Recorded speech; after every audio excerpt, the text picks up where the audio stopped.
പാകിസ്ഥാൻ പ്രതിരോധ മന്ത്രി ഖാജ ആസിഫ് ഇന്ത്യയ്ക്ക് മുന്നറിയിപ്പ് നൽകുന്നു. നിങ്ങളുടെ യുദ്ധവിമാനങ്ങളുടെ അവശിഷ്ടങ്ങൾ കൊണ്ട് ഇന്ത്യയെ ഞങ്ങൾ കുഴിച്ചുമൂടും. പാക് പ്രതിരോധ മന്ത്രിയുടെ ഭീഷണി ഇങ്ങനെയാണ്.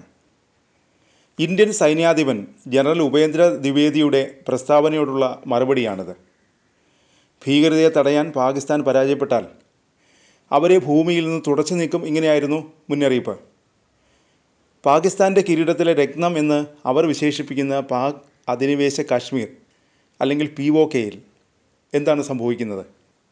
മുസഫറാബാദിൻ്റെ തെരുവുകളിൽ തുടങ്ങിയത് ഒരു സമാധാനപരമായ പ്രതിഷേധമായിരുന്നു. പക്ഷേ പിന്നീട് അതിൻ്റെ രൂപഭാവങ്ങൾ മാറി. ജനങ്ങൾ തെരുവിലിറങ്ങി പ്രതിഷേധിച്ചു.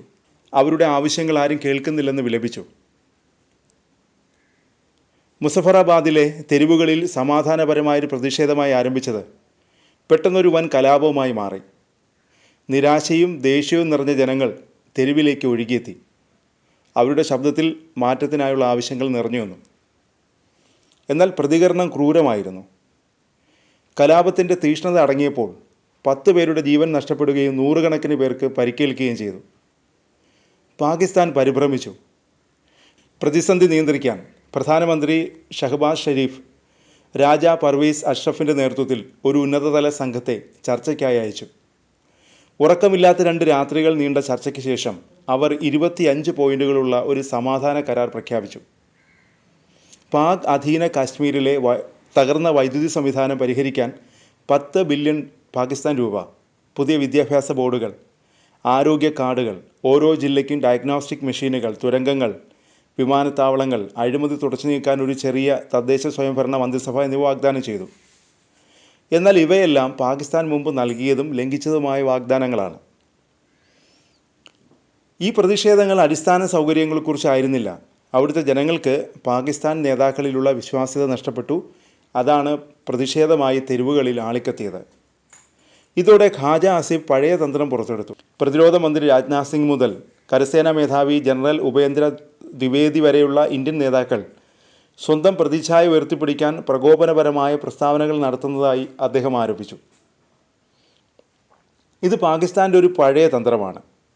വീട്ടിനുള്ളിൽ പ്രശ്നങ്ങൾ കത്തുമ്പോൾ ഇന്ത്യയെ ഭീഷണിയാക്കി ശ്രദ്ധ തിരിക്കുക.